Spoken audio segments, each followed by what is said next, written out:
وذكر فإن الذكرى تنفع المؤمنين.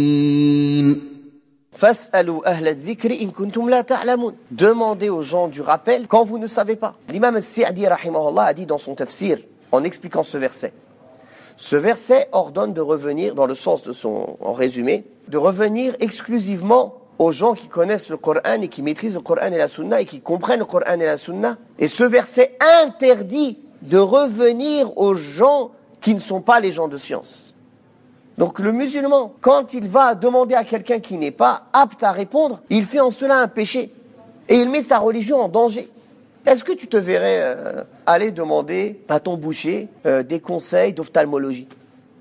Ou demander à ton mécanicien de te faire une opération chirurgicale du cœur parce que tu as mal au cœur? Ah, il se débrouille, il connaît un petit peu, il a des outils, allez, tu t'allonges sur son pont et machallah, il va t'opérer comme il travaille sur les voitures. Quelqu'un penserait à faire ça? Jamais de la vie. Dans les choses de la vie mondaine, on est bien structuré, on comprend comment ça se passe les choses. Dans les choses de la vie d'ici-bas, on comprend très bien. On va voir un spécialiste pour chaque domaine, n'est-ce pas? Et même pas seulement on va voir un spécialiste. On se renseigne quel est le meilleur spécialiste. Et on cherche à savoir si ce spécialiste est de confiance ou non. On ne va pas mettre en danger notre vie, notre vue, notre santé, comme ça. N'est-ce pas? Quelqu'un, quand il a un enfant, qu'Allah nous en préserve et vous préserve tous, qui est malade, d'une maladie rare ou grave, est-ce qu'il va chez le premier médecin comme ça qu'il rencontre dans la rue? Ou qu'il voit, il voit une plaque médecin comme ça, il entre? Non. Il va se renseigner, demander à gauche, à droite, demander aux gens de confiance autour de lui, demander à d'autres spécialistes, des médecins, quel est le meilleur médecin dans ce domaine. Et il va prendre rendez-vous avec lui, même si cela prend des mois d'attente, pour à la fin aller chez lui, car il se dit que c'est la personne qui maîtrise le mieux ce sujet. N'est-ce pas? Dans la religion, on n'agit pas comme ça. Premier venu, c'est halal? Ah d'accord, il va, il pratique. Il lit un livre, il tape sur internet, cher Google. Ah ouais, c'est bon, c'est sunna. Tout le monde est devenu expert, spécialiste dans la matière. Tout le monde. Tout le monde répond. Tout le monde donne un statut religieux, c'est halal, haram, c'est sunna, c'est bid'a, c'est... Tout le monde. Plus personne ne fait l'effort de revenir aux gens dignes de confiance et aux gens qui méritent qu'on revienne à eux dans notre religion. Pourquoi on est prêt à attendre des mois pour avoir un rendez-vous avec un spécialiste, un médecin spécialiste, et on n'est pas prêt à faire un effort? Parce qu'il est clair que les gens spécialistes dans la religion, ils sont occupés. Quelqu'un qui n'est pas spécialiste, il a le temps, il n'a rien à faire, personne ne va vers lui. Donc les gens, ils n'ont pas la patience souvent. Ils se disent, ah mais lui, le cheikh, il est trop occupé, j'ai pas le temps, je vais demander à quelqu'un d'autre qui va me répondre. Ça, c'est facile. Ça, c'est une petite question, je peux demander à n'importe qui. Non, il n'y a rien de petit en islam. Une personne est venue me demander à l'imam Malik, j'ai une petite question.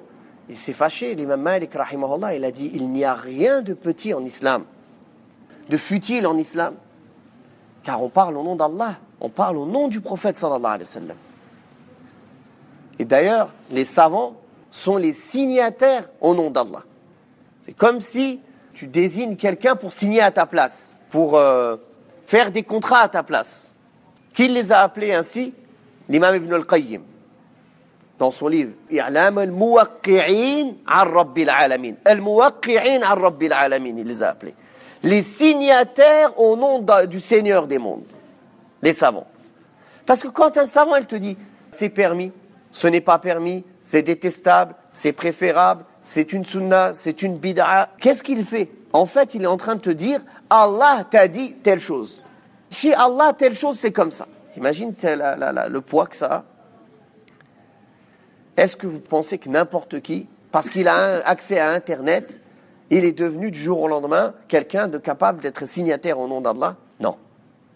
Quand on a su que la religion, c'est la chose la plus importante dans cette vie, plus important que notre corps, plus important que l'air, plus important que la nourriture, car c'est l'objectif pour lequel on a été créé, et que notre corps, on va le laisser, et l'argent, on va le laisser, il ne va pas nous suivre dans notre tombe. Mais notre religion va l'emmener avec nous. Nos bonnes et nos mauvaises actions, elles vont nous suivre. Donc, est-ce que ce qui a plus de valeur, c'est ce qui va rester avec toi après ta mort, ou bien ce que tu vas laisser et tu vas partir? Est-ce que Allah Ta'ala, Yawm al-Qiyamah, il va châtier quelqu'un parce qu'il n'était pas ingénieur ou architecte ou docteur? Ou parce qu'il n'a pas réussi son bac, par exemple? Ou est-ce qu'il le châtiera s'il a échoué l'épreuve pour laquelle il a été créé dans cette vie. Attention, certains vont dire, lui il veut qu'on fasse rien, on n'étudie pas. Je ne dis pas ça. Je veux que les ordres de priorité soient clairs chez le musulman. La base pour laquelle on a été créé, c'est quoi? Le plus important dans notre vie, c'est quoi? Le reste doit être en dessous de ça, doit suivre cette base, réglementé par rapport à cette base. Auparavant, les savants musulmans, ils n'allaient pas s'enfoncer dans des sciences de ce bas monde avant de maîtriser les sciences religieuses. Car aujourd'hui, on va aller apprendre certaines sciences de ce bas monde. Si la personne n'est pas apte, ne connaît pas bien les sciences religieuses ou bien ne revient pas aux savants pour certaines questions précises, il va peut-être apprendre des croyances ou des pratiques contradictoires à l'islam et il ne le sait même pas. Pour lui, il n'y a aucune contradiction. Il est ignorant de ce sujet. À titre d'exemple, on trouve beaucoup de musulmans qui vont étudier le droit. Comme ça, je veux être avocat. Ils ne se posent pas de questions. Est-ce que ce travail il est halal ou haram? Qu'est-ce que ça implique comme croyance, comme pratique? Est-ce que c'est seulement permis dans des cas exceptionnels, avec une croyance saine ou non? Ils ne se posent pas ces questions-là. Ils voient que avocat, c'est un travail qui fait gagner de l'argent. Ils ne se posent pas la question, est-ce que ça peut mettre en danger sa religion ou non? Il fait avocat. Il apprend les lois des hommes. Et peut-être même, s'il est ignorant de sa religion, croire que c'est permis de juger avec ces lois-là. Il va dire, oui, c'est permis de juger avec ces lois-là. Alors qu'il y a consensus entre les savants, bien sûr, il y a des versets qui prouvent cela, que celui qui croit que c'est permis, ou qui dit que c'est permis de juger par une loi par autre que la loi d'Allah, c'est un mécréant. Seulement il croit, même s'il ne le fait pas. Il dit c'est permis de juger par une autre loi que la loi d'Allah. Car en faisant cela, il aura traité Allah de menteur. Car Allah, dans le Coran, il ordonne de juger par ses lois. Et toi, quand tu dis c'est permis de juger par une autre loi que d'Allah, tu dis Allah, t'es un menteur. Car tu dis qu'il faut juger qu'avec tes lois, et moi je dis non, on peut juger avec d'autres lois. Est-ce que c'est-à-dire quelqu'un qui traite Allah de menteur, c'est un musulman? Vous comprenez? C'est un titre d'exemple. D'autres qui étudient par exemple la psychologie. Et ils vont apprendre des concepts psychologiques de Freud, de je ne sais qui sont contradictoires à l'islam.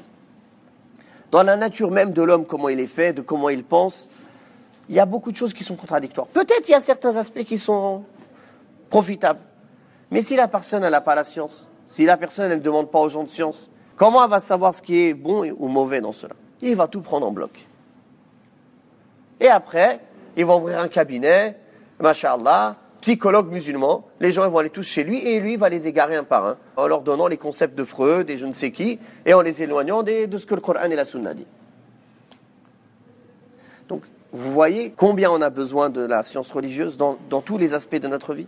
Et quand, alhamdoulilah, la personne revient en savant, il apprend sa religion, les bases de sa religion, et il revient aux gens de science dans chaque détail, les généralités ou les détails de sa vie, il fait des bons choix dans sa vie, dans son orientation, dans son travail. Même s'il fait un choix, il sait comment le faire. S'il est amené à travailler dans une orientation qui est dangereuse, il sait quoi en laisser, quoi en prendre. Mais la personne qui n'a pas cela, il prend tout en bloc. Donc, en résumé, Allah Ta'ala nous a ordonné de revenir au champ du rappel. Et quand on a compris donc l'importance de la science et l'importance de revenir à une science authentique, on comprendra qu'il faut savoir qui sont ces gens du rappel, comment les reconnaître, quels sont leurs signes, comment reconnaître qu'ils sont sur la voie sur laquelle le messager d'Allah sallallahu alayhi wa sallam nous a laissé.